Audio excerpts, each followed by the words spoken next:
بسم الله الرحمن الرحيم اليوم أكملت لكم دينكم وأتممت عليكم نعمتي ورضيت لكم الإسلام دينا صدق الله العظيم وصدق رسوله النبي الكريم ونحن على ذلك لمن الشاهدين والشاكرين اللهم صل على محمد النبي الأم وعلى آله وأصحابه وبارك وسلم اللهم صل على سيدنا محمد وعلى آل سيدنا محمد وبارك وسلم অধ্যকার গাজীপুর জেলার কাপাসিয়া কওমি পরিষদ বারিশাব ইউনিয়ন শাখার উদ্যোগে আয়োজিত আজকের এই মহতী ইসলামী মহাসম্মেলনে উপস্থিত সরতাজ বুজুর্গান দ্বীন উলামায়ে কেরাম এবং সর্বস্তরের তৌহিদি জনতা, আমি কোরআন কারীমের সূরা মায়েদার ৩ নম্বর আয়াতের ছোট্ট অংশ তেলাওয়াত করেছি। উক্ত ছোট্ট অংশ বিশেষকে সামনে রেখে কিছু কথা আপনাদের সামনে রাখার চেষ্টা করব। ওমা তৌফীক ইল্লা বিল্লাহ। আল্লাহ রাব্বুল আমিন আমাকে আল্লাহর কথা, নবীর কথাগুলো সহিভাবে বলার তৌফীক দান করুন বলি আমিন। আল্লাহ এবং নবীর কথাগুলো শুনে সকল সংকীর্ণতা ছেড়ে দিয়ে সকলকে মেনে নিয়ে আমল করার তৌফিক দান করুন বলে আমিন। আজকের এই মাহফিলটা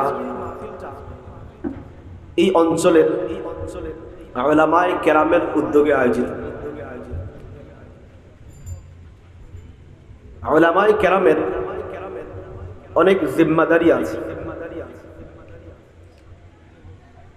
উলামায়ে কেরাম তার জিম্মাদারি পালন করতে গিয়ে অনেকেরই বিরাগ বাজন হয়ে থাকে। যাদের পক্ষে যায় তাদের ভালো লাগে, আর যাদের বিপক্ষে যায় তাদের খারাপ লাগে। এই জন্য শুরুতেই উলামায়ে কেরামের জিম্মাদারি বিষয়ে দুই একটি কথা বলে আমি আমার আয়াতের দিকে যাব।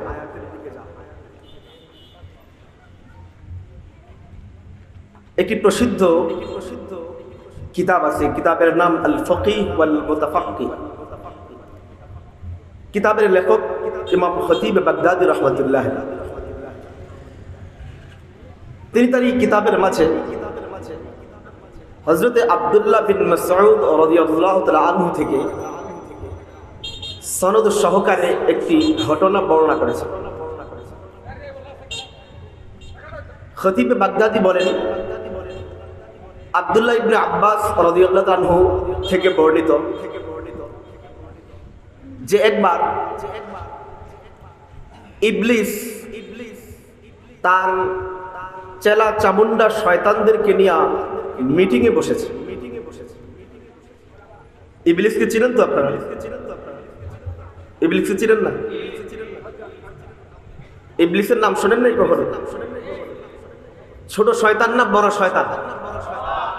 ইবলিস কি ছোটটা না বড়টা? তো ইবলিস সাহেব তার চেলা চামুন্ডা ছোট শয়তানদেরকে নিয়ে মিটিং বসাই। তো মিটিং এর মাঝে এক শয়তান হাত তুলে দাঁড়ালো এবং বলল যে, ইবলিস সাহেব, আমার একটা ছোট্ট প্রশ্ন আছে। শয়তান বলল, বলো তোমার কি প্রশ্ন? ইবলিস বলল, বলো তোমার কি প্রশ্ন? তো শয়তান বলতেছে যে, ইবলিস সাহেব, আমার প্রশ্ন হলো, আমরা আপনি ইবলিসের দেওয়া দায়িত্ব পালন করে পৃথিবীর মানুষকে গোমরাহ করার জন্য বিভিন্ন মিশন এবং দায়িত্ব নিয়ে পৃথিবীর প্রান্তে প্রান্তে ঘুরি, বিভিন্ন কাজকর্ম করি, মানুষকে প্রতারণায় ফেলি, ধোকায় ফেলি।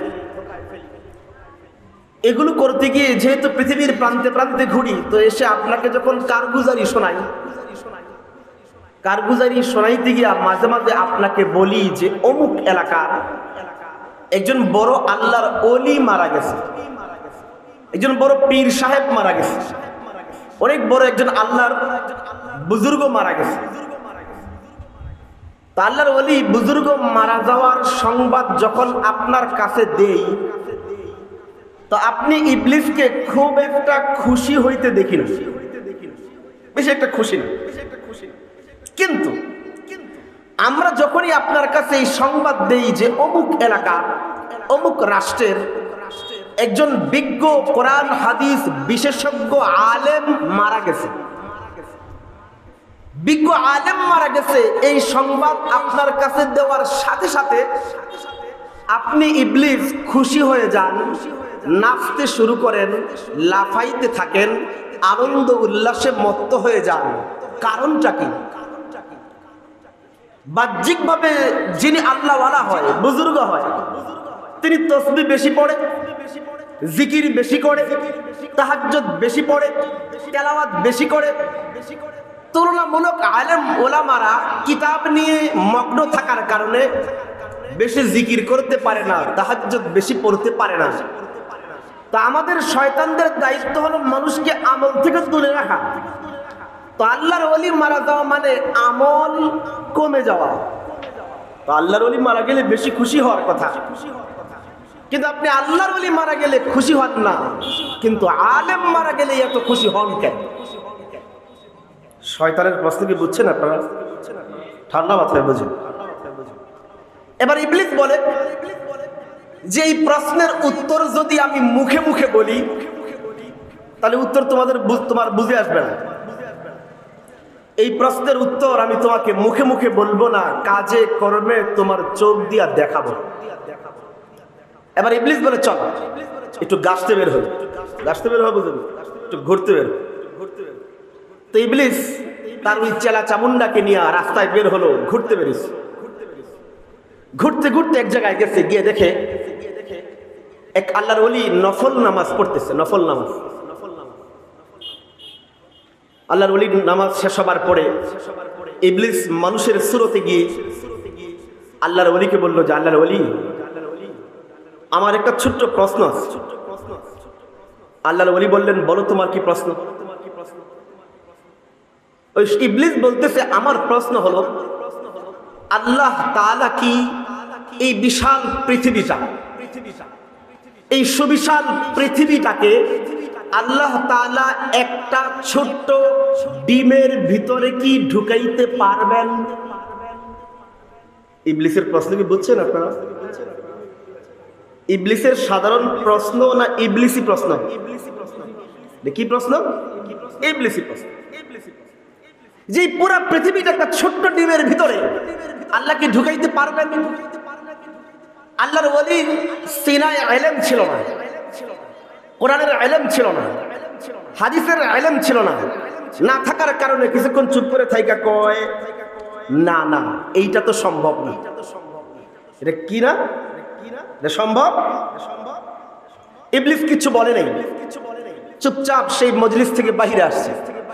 বাহিরে আসার পরে ওই চেলা যে প্রশ্ন করছিল তার কান ধরে বলে, আহাম্মদ তাকায় দেখ, এ তো বড় আল্লাহর ওলি, কিন্তু সিনায় ইলম না থাকার কারণে এমন এক কথা বলছে যে কুফরি কথার কারণে তার 60 বছরের ইবাদত ধ্বংস হয়ে গেছে, তার খবরও নেই।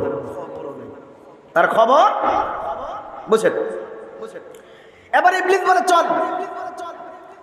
আমি ইবলিস মোল্লা মরলে খুশি হই কেন, আলেম মরলে খুশি হই কেন, এর কারণ দেখাই। তো হাঁটতে হাঁটতে এক মজমায় গেছে, যে মজমায় এক আলেম বসে বসে গল্প করতেছে, খুশ গল্প করতেছে। ইবলিস গিয়ে সালাম দিল, পাশে গিয়ে বসলো, বসে বলল, হুজুর আমার এখন ছোট প্রশ্ন আছে। ওই আলেম বললেন, বলো তোমার কি প্রশ্ন? ইবলিস বলে, আমার প্রশ্ন হলো আল্লাহ তাআলা কি এই বিশাল পৃথিবীটাকে একটা ছোট্ট ডিমের ভিতরে ঢুকাইতে পারবেন? প্রশ্ন করার পরে ওই আলেম নির্দ্বিধা, নিঃসংকোচে, দ্বিধাহীন চিত্তে, দ্ব্যর্থহীন ভাষায়, কোনো চিন্তা না করে পরিষ্কার শব্দে বলে দিলেন, আল্লাহ চাইলে অবশ্যই অবশ্যই পারবেন। আল্লাহ চাইলে অবশ্যই অবশ্যই পারবেন। ইবলিস কয় হুজুর কেমনে, হাউ পসিবল, এটা আবার কেমনে সম্ভব? এত বিশাল পৃথিবী আর ডিম এমন ছোট্ট, তো এত ছোট্ট ডিমের ভিতরে তো একটা ছোট্ট ঘরই ঢুকবে না। ঢুকবে? আমার কথা বলে আপনারা বুঝেন। ইবলিস বলতেছে হুজুর আপনি মনে হয় প্রশ্ন বুঝেন নাই, ডিম এমন ছোট্ট, এত ছোট্ট ডিমের ভিতরে এত সুবিশাল পৃথিবী ঢুকবে কেমনে? ওই আলেম বলেন ও তো যুক্তি বুঝি না। আল্লাহ কোরআনে বলেছেন, সূরা ইয়াসিনে বলেছেন, ইন্নামা আমরুহু ইযা আরাদা শাইআন আইয়াকুলা লাহু কুন ফাকুন। আল্লাহ বলেন বান্দা আমি যখন কোনো কিছু করতে চাই, কোনো কিছু বানাতে চাই, কোনো কিছু সৃষ্টি করতে চাই, তো আমি আল্লাহ কোনো মেহনত করি না, কোনো মুজাহাদা করি না, কোনো মাশাক্কাত করি না, কোনো কষ্ট করি না। আমি আল্লাহ শুধু বলি কুন, হয়ে যাও, সাথে সাথে ওই বস্তু হয়ে যায়। এর মানে আল্লাহ যখন এই সুবিশাল পৃথিবীকে ছোট্ট ডিমের ভিতরে ঢুকাইতে চাইবেন, আল্লাহ কোন বলতে দেরি হবে, ওই পুরা পৃথিবী সুরসুর করে ডিমের ভিতরে ঢুকে যাবে। ইবলিস কিছু বলে নাই, চুপচাপ ওই মজলিস থেকে বাহিরে আসছে।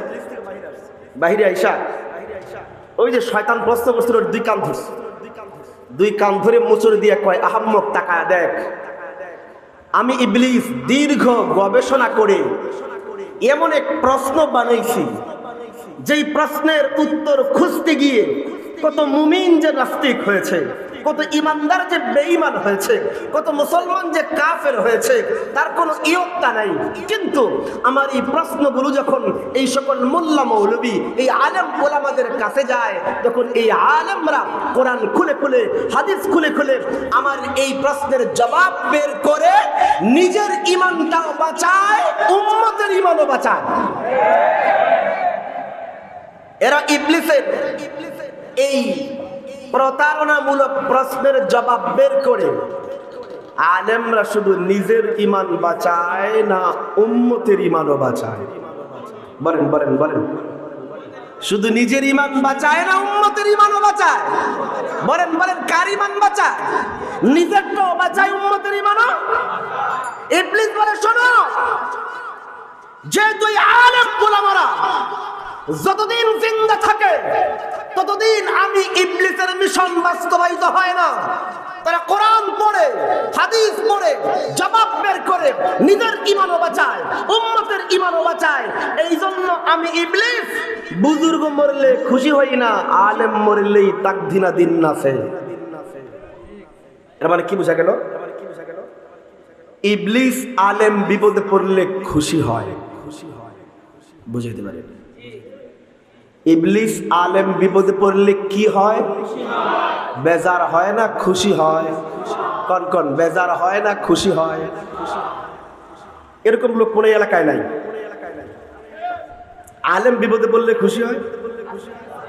নাই। এই কাপাসিয়ায় নাই, বারিশাবতে নাই, নাই নাই নাই। আলেম জেলখানায় গেলে খুশি হয়? নাই। আমি মনে হয় আফ্রিকার জঙ্গলের কাহিনী বলতেছি। হ্যাঁ, বাংলা মুলুকে নাই। আলেম বিপদে পড়লে খুশি হয়ে যায়, আলেম জেলখানায় গেলে খুশি হয়, আলেম কোন জায়গায় লাঞ্ছিত হলে খুশি হয়।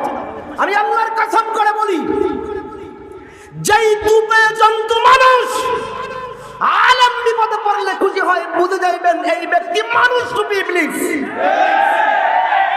মানুষ রূপী ইবলিস, চেহারায় মানুষ, পোশাকে মানুষ, কিন্তু ভিতরগত মানুষ নয়, এক নম্বরের ইবলিস। খালি চেহারা থাকলেই কেউ মানুষ হয়ে যায়? কবি বলেছেন,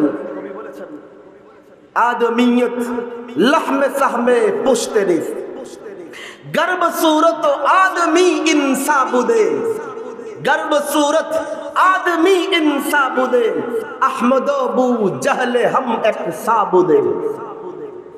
যদি শুধুমাত্র এই চেহারা, চামড়া, কান, নাক, গোস্তের না মানুষ হতো, তাহলে তোমরা আবু জেহেল আর মুহাম্মদ সাল্লাল্লাহু আলাইহি ওয়াসাল্লামের মাঝে কোনো পার্থক্য খুঁজে পাইতা না। কারণ আবু জাহেলেরও দুইটা কান ছিল, আমাদের নবীরও দুইটা কান ছিল না? ছিল না? আবু জাহেলেরও দুইটা নাকের দুইটা ছিদ্র ছিল, আমাদের নবীরও ছিল। আবু জাহেলেরও ঠোঁট ছিল, নবীরও ছিল। আবু জাহেলের শরীর ছিল, নবীরও ছিল। আবু জাহেলের দুইটা পা ছিল, নবীরও ছিল। শুধুমাত্র চামড়া, কান, নাক আর এই বডি শরীরের নাম যদি মানুষ হতো, তো নবীর মাঝে আর আবু জাহেলের মাঝে তো কোনো পার্থক্য খুঁজে পাইবা না। এর মানে শুধুমাত্র চামড়া শরীর থাকলেই কেউ মানুষ হয় না। ভালো করে বুঝে। এই জন্য আলেম ওলামাদের দায়িত্ব বড় কঠিন। মাঝে মাঝে এই ফতুয়া দেন, বক্তব্য দেন, তো কিছু মানুষ খুশি হয় আর কিছু মানুষ বেজার হয়। আজকের আমার মজমায়, আজকের এই মজমায় আমাকে যে দায়িত্ব দেওয়া হয়েছে যে এই বিষয়ে বলতে, এই বিষয়ে বয়ান করলেও অনেকের চেহারা কালো হবে, অনেকের মেজাজ খারাপ হবে। তো বলবো আমি আগেই বলে দিচ্ছি যে আলেম ওলামাদের দায়িত্ব বড় কঠিন। অনেক কাছের মানুষ দূরে সরে যায়, অনেক দূরের মানুষ কাছে আসে, কিন্তু কিছু করার নাই। আলেমরা নিজে বাঁচার জন্য সত্যকে সত্য বলতে হয়, অন্যায়কে অন্যায় বলতে হবে। ভালো করে বুঝেন। আমি কোরআনের ছোট্ট একটা আয়াত তেলাওয়াত করেছি। এই আয়াতের মধ্যে আল্লাহ তাআলা বলেন আল ইয়াউমা, আজকের দিন, আল ইয়াউমা, আজকের দিন, আকমালতু লাকুম, আমি আল্লাহ তোমাদের জন্য পূর্ণ করে দিলাম। আকমালতু লাকুম, আমি আল্লাহ তোমাদের জন্য পূর্ণ করে দিলাম। দীনাকুম, তোমাদের দিনকে। মন খারাপ করি বলেন আলহামদুলিল্লাহ।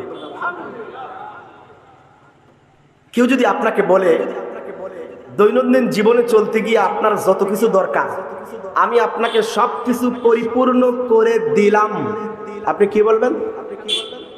নাউজুবিল্লাহ বলবেন না? কি বলবেন? আপনার জিন্দেগিতে যা লাগবে আমি সব দিয়ে দিলাম, তা আপনি কি করবেন? নাউজুবিল্লাহ।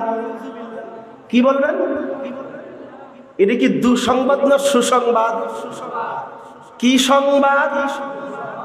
আমি জীবনও দেখি নাই যে সুসংবাদ শুই না এমন গোমরা মুখে কেউ আলহামদুলিল্লাহ। আপনাদের মনে হয় আমার কালো মানুষ পছন্দ হয়? হ্যাঁ, দিল খুলে বলেন আলহামদুলিল্লাহ, খুশি খুশি চেহারায় বলেন আলহামদুলিল্লাহ। আল্লাহ বলেন বান্দা কিয়ামত পর্যন্ত তুমি তোমার দিন পালন করতে গিয়ে তোমার যা কিছু লাগবে আমি আল্লাহ সব পরিপূর্ণ করে দিয়েছি। আবার বলেন আলহামদুলিল্লাহ। এখানে অনেক আলেম ওলামাদের চেহারা দেখা যাচ্ছে, শিক্ষিত মানুষ।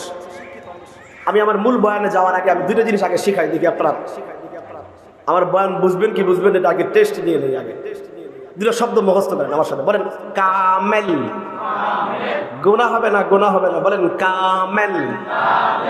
পেছনে ওনাদের ঠোঁট নড়ে নেই, বলেন কামেল। আচ্ছা, এবার তর্জমা শিখেন।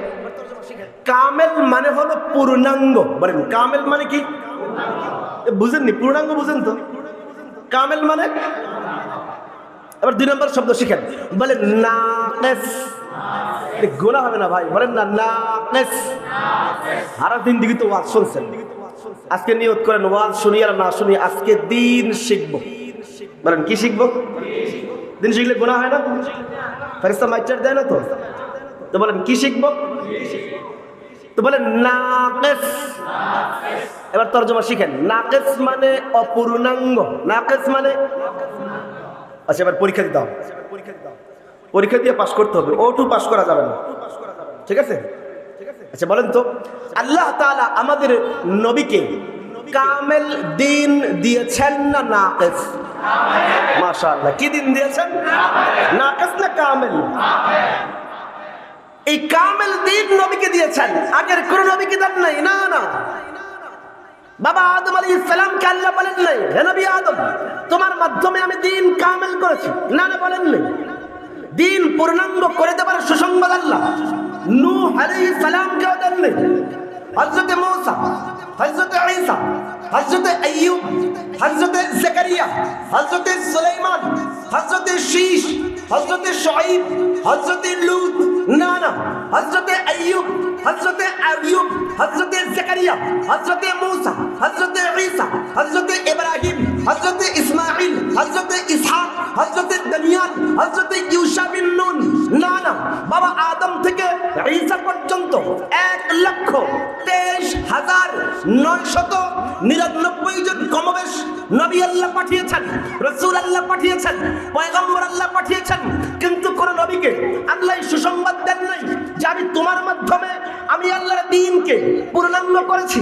কিন্তু আমাদের নবী সবচেয়ে আলা নবী, সবচেয়ে আরফা নবী, সবচেয়ে আজমাল নবী, সবচেয়ে আতমাম নবী, সবচেয়ে আকমাল নবী, সবচেয়ে আনওয়ার নবী, সবচেয়ে আফজাল নবী, সবচেয়ে আতিয়াব নবী, সবচেয়ে উৎকৃষ্টতম নবী, খাতামুন নবী, আমাদের প্রিয় নবী মুহাম্মদুর রাসূলুল্লাহ সাল্লাল্লাহু আলাইহি ওয়াসাল্লামের কাছে আল্লাহ জিবরাইল পাঠিয়ে ওহী নাযিল করে কোরআনের আয়াত বানিয়ে নবীকে জানিয়েছেন, হে নবী মুহাম্মদ, আমি তোমার মাধ্যমে আমি আল্লাহর দ্বীনের বিল্ডিংটা পরিপূর্ণ করে দিয়েছি। বলেন আলহামদুলিল্লাহ। আমাদের নবীর মাধ্যমে আল্লাহ তার দ্বীনকে কি করেছেন? আরে আরবিটা বলেন, কি করেছেন? বলেন না কি করেছেন? কামেল করেছেন। আল্লাহ যেমন আমাদের নবীর মাধ্যমে তার দ্বীন কামেল করে দিয়ে কামেল দ্বীন দিয়েছেন, তেমনি আল্লাহ আমাদের নবীরে বানাইছেন তো কামেল বানিয়েছেন। বলেন আলহামদুলিল্লাহ। কেমন বানাইছেন? গুনাহ হবে না, কেমন বানাইছেন? যেমন আমরা মাঝে মাঝে এক একজনের চেহারার দিকে তাকায় বলি, লোকটার চেহারাটা সুন্দর কিন্তু নাকটা বোসা। বোসা বুঝেননি? বারিশাবের মানুষ ভোতা ভোতা, তো ভোতা নাক কি দেখতে সুন্দর লাগে? আমরা বলি চেহারা তো সুন্দর ছিল, লম্বাও ছিল, নাকটা যদি বোসা না হইতো তাহলে তাকে দেখতে কামেল লাগতো। বুঝাইতে পারি না, বুঝাইতে পারি এ কথা বুঝতেছেন? আমার দুনিয়ায় কোথাও খুঁজে কামেল মানুষ খুঁজে পাবেন না, কারণ চেহারা সুন্দর তো নাকের সমস্যা, নাক ঠিক তো কান ছোট ছোট কানের সমস্যা, কান ঠিক তো চোখের সমস্যা, চোখ ঠিক তো মাথায় সমস্যা, মাথা ঠিক তো হাতে সমস্যা, হাত ঠিক তো পায়ের সমস্যা, সব ঠিক তো চরিত্র ঠিক নেই। বুঝতে পারে আমরা কোনো না কোনো সমস্যা আছে, কামেল মানুষ খুঁজে পাওয়া যায় না, কিন্তু আল্লাহ আমাদের নবীর বানাইছেন তো কামেল বানিয়েছেন। কেমন বানিয়েছেন? নবীর চেহারার দিকে মানুষ তাকিয়ে বলতো এই নবীর নাকটাও কামেল। বুঝতে পারিনি? বুঝতে পারি একটা মানুষের চেহারায় নাক যতটুকু লম্বা হলে পূর্ণাঙ্গ হবে, নাকের ছিদ্র যেমন হলে কামেল হবে, আল্লাহ নবীর নাকটাও তেমন বানিয়ে দিয়েছেন। এই জন্যই যেহেতু রবিউল আউয়াল মাস চলতেছে, তো একটু এই প্রসঙ্গে একটু বলি। হযরত হাসান বিন সাবিত রাদিয়াল্লাহু তাআলা আনহু নবীর প্রিয় ভাজন সাহাবী, নবীর চেহারার দিকে তাকিয়ে একদিন বড় আজীব কবিতা বলতে লাগলেন। হাসান বিন সাবিত বলেন, ওয়া আহসানু মিনকা লাম তারাকাতু আইনি ওয়া আজমালু মিনকা লাম তালিদিন নিসাউ খুলিকতা মুবাররাআম মিন কুল্লি আইবিন কাআন্নাকা কদ খুলিকতা মা তাশাউ। হাসান বিন সাবিত বলেন, নবী আপনি এত সুন্দর, নবী আপনি এত সুন্দর, দুনিয়ার কোন চোখ এত সুন্দর কাউকে দেখেই নেই। ওয়া আজমালু মিনকা লাম তালিদিন নিসাউ, ও নবী আপনার মতো এত সুন্দর মানুষ দেখবে কোত্থেকে? কারণ কোন মা এমন সন্তানের জন্মই দেয়নি। বুঝেন? এরপরে হাসান বিন সাবিত বলেন, খুলিকতা মুবাররাআম মিন কুল্লি আইবিন, খুলিকতা মুবাররাআম মিন কুল্লি আইবিন। নবী আল্লাহ আপনারে বানাইতে গিয়া আপনার মাঝে সামান্য পরিমাণ কোনো ত্রুটিও রাখেন নাই। আমি তো একটু আগবে বলি, আচ্ছা নবীর মাঝে আবার ত্রুটি ত্রুটি দেখি বুঝেন নাকি আপনারা? যারা মক্তবে পড়ছেন আলিফ বা তাসা তারা আমার কথা বুঝবেন। আচ্ছা মক্তবে যখন পড়েছেন আলিফ বা তাসা পড়ছেন তো সবাই? তো মক্তবে আমাদের হুজুররা পড়াইছে আলিফ খালি বাইরের নিচে এক নোক্তা। জীবনে শোনেন নাই মনে হয়? নোক্তা চিনেন তো? বাড়ি সাহেবের মানুষ সবাই চিনেন নোক্তা? সত্যি চিনেন? নোক্তা কি? একটা ফুটা। নোক্তা কি? একটা দাগ। নোক্তা কি? একটা চিহ্ন। তো আমার এই সাদা পাঞ্জাবিতে যখন নোক্তা লাগে তো আমি ব্লিচিং পাউডার দিয়ে উঠাই। এ কথা বুঝতেছেন? আমার নোক্তা লাগছে, দাগ লাগছে, ফুটা লাগছে, বুঝেন বুঝেন। হাসান বিন সাবিত বলেন খুলিকতা মুবাররাআম মিন কুল্লি আইবিন। নবী, আল্লাহ আপনার মাঝে কোনো ত্রুটি রাখেন নাই, দাগ রাখেন নাই। আমি বলতে চাই নবীর মাঝে আল্লাহ সামান্য পরিমাণ ছোট্ট ফুটা নোক্তাও রাখেন নাই। কেমনে কেমনে?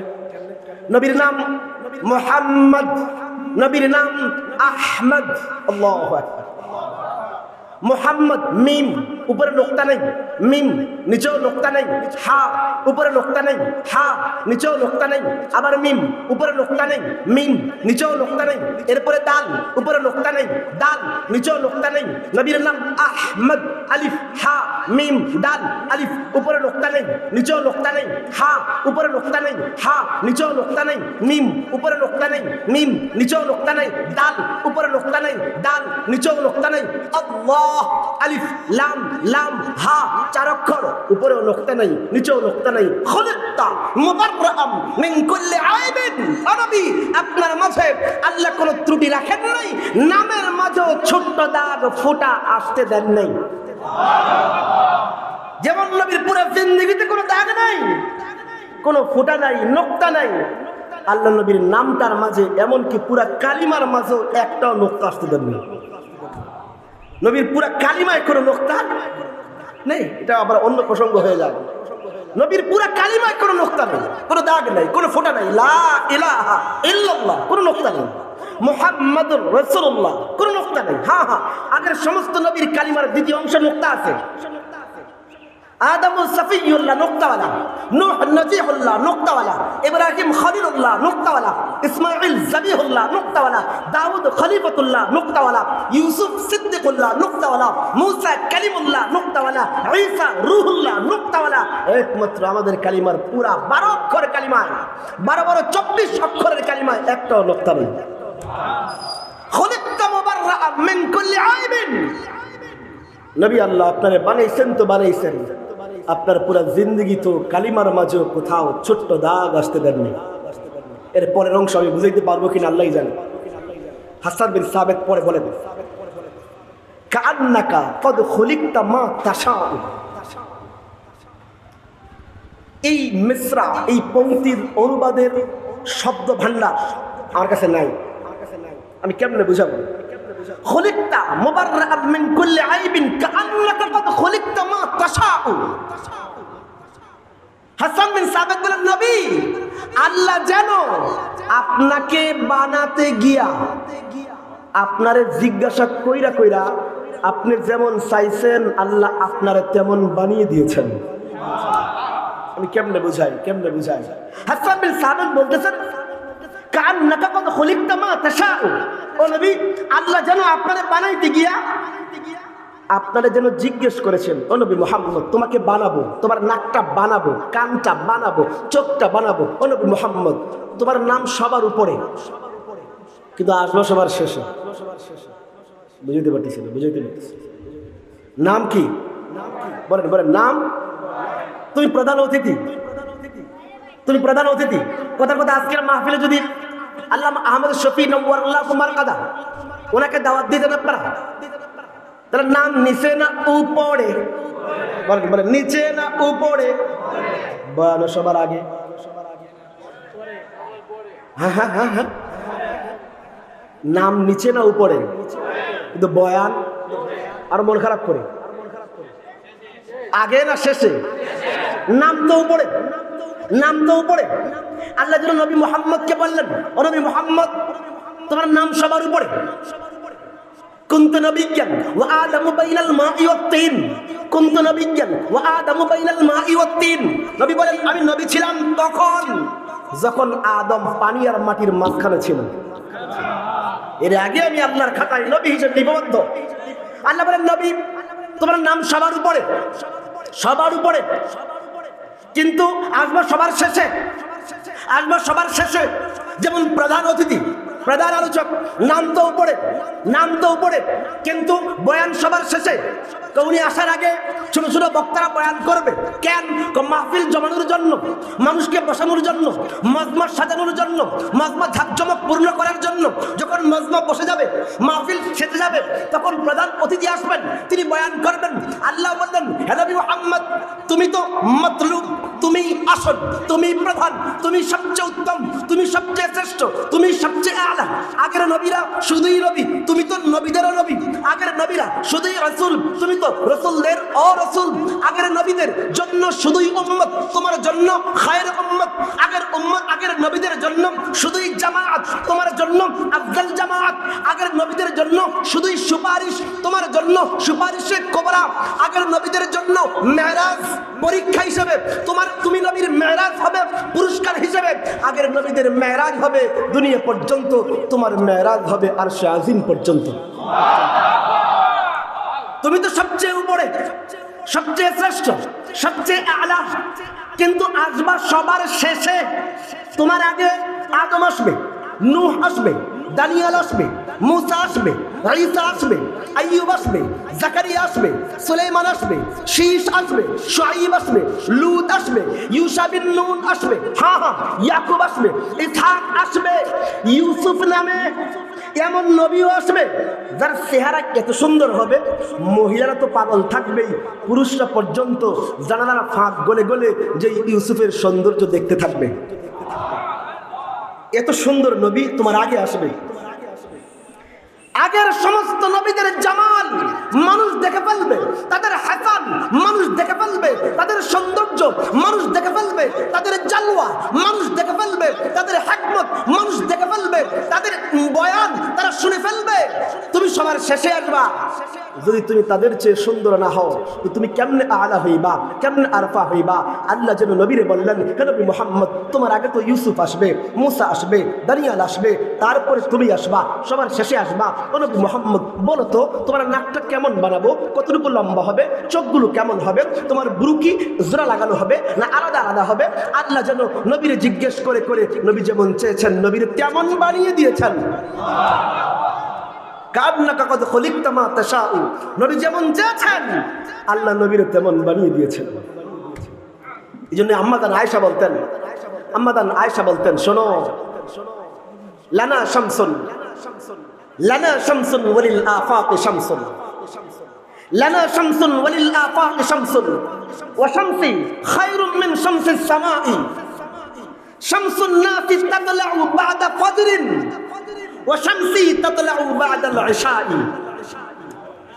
আমাদের আয়েশা বলেন, শোনো, তোমাগো কাছে একটা সূর্য আছে, আমি আয়েশার ঘরেও একখান সূর্য আছে।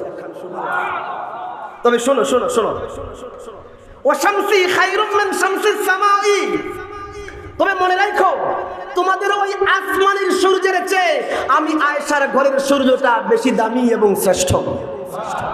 আচ্ছা কেন? কেন?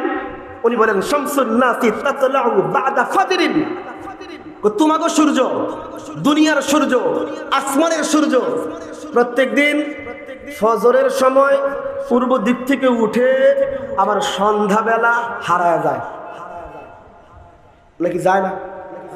সন্ধ্যাবেলা ডুবে যায়, অন্ধকারে হারিয়ে যায়। কিন্তু শোনো শোনো, ওয়া শামসি তাতলাউ বা'দাল ইশাই, যেই গভীর রজনীতে তোমাকে সূর্য হারায় যায়, ডুবে যায়, মাঝে মাঝে সূর্য গ্রহণ হয়, মাঝে মাঝে আলোহীন হয়ে যায়। কিন্তু শোনো, আমার সূর্য কেন শ্রেষ্ঠ? আমার সূর্য দিনের বেলা যেমন জ্বলে থাকে, রাতের বেলা এশার নামাজ পড়ে মসজিদে নববী থেকে আয়েশা, আমি আয়েশার ঘরে ওই সূর্য উদয় হয়ে যায়। এর মানে তোমাকে সূর্য ডুববে যায়, সূর্য গ্রহণ লাগে, কিন্তু আমি আয়েশার সূর্য কখনো ডুবেও না, তার সূর্য গ্রহণ হয় না। তো কম দামি নবী না অনেক দামি নবী? বলেন বলেন, কম দামি না অনেক দামি? অনেক দামি, অনেক দামি। আমরা বুঝি না সেই নবীর কদর। প্রসঙ্গ পরিবর্তন হয়ে যায়, অনেক বয়ান তো হয়, কিন্তু আমাদের ঘরেই তো নবী নেই। এই দেশের কোটি মানুষের চেহারায় নবী নেই, কোটি মানুষের পোশাকের নবী নেই, কোটি মানুষের কন্যার বিয়েতে নবী নেই, কোটি মানুষের আখলাকে নবী নেই, কোথাও নবী নেই। মনে হয় নবীর ওই 1000 মাইল দূরে আমরা নির্বাসনে দিয়ে আসছি, নবী কোথাও নেই। প্রসঙ্গ পরিবর্তন হয়ে যায়, আমি আমার মূল বিষয়ের দিকে যাচ্ছি। বলেন, নবীকে আল্লাহ কি দিন দিয়েছেন? আরে বলেন না, কি দিন দিয়েছেন? আর নবীরও আল্লাহ কেমন বানিয়েছেন? বলেন না, কেমন বানিয়েছেন?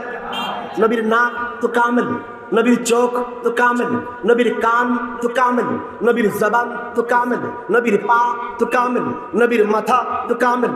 শুধু কি তাই, নবীর চলা তো কামেল, নবীর বলা তো কামেল, নবীর নামাজ তো কামেল, নবীর রোজা তো কামেল, নবীর হজ তো কামেল, নবীর যাকাত তো কামেল, নবীর পারিবারিক জীবন তো কামেল, নবীর তাবলীগ তো কামেল, নবীর জিহাদ তো কামেল, নবীর রাষ্ট্রীয় জীবন তো কামেল। এক কথায় নবীর পুরো জিন্দেগিটাই, বলেন বলেন, নবীর পুরো জিন্দেগিটাই নাকিস না কামেল, নাকিস। বলেন বলেন, নবীর পুরো জিন্দেগি কি?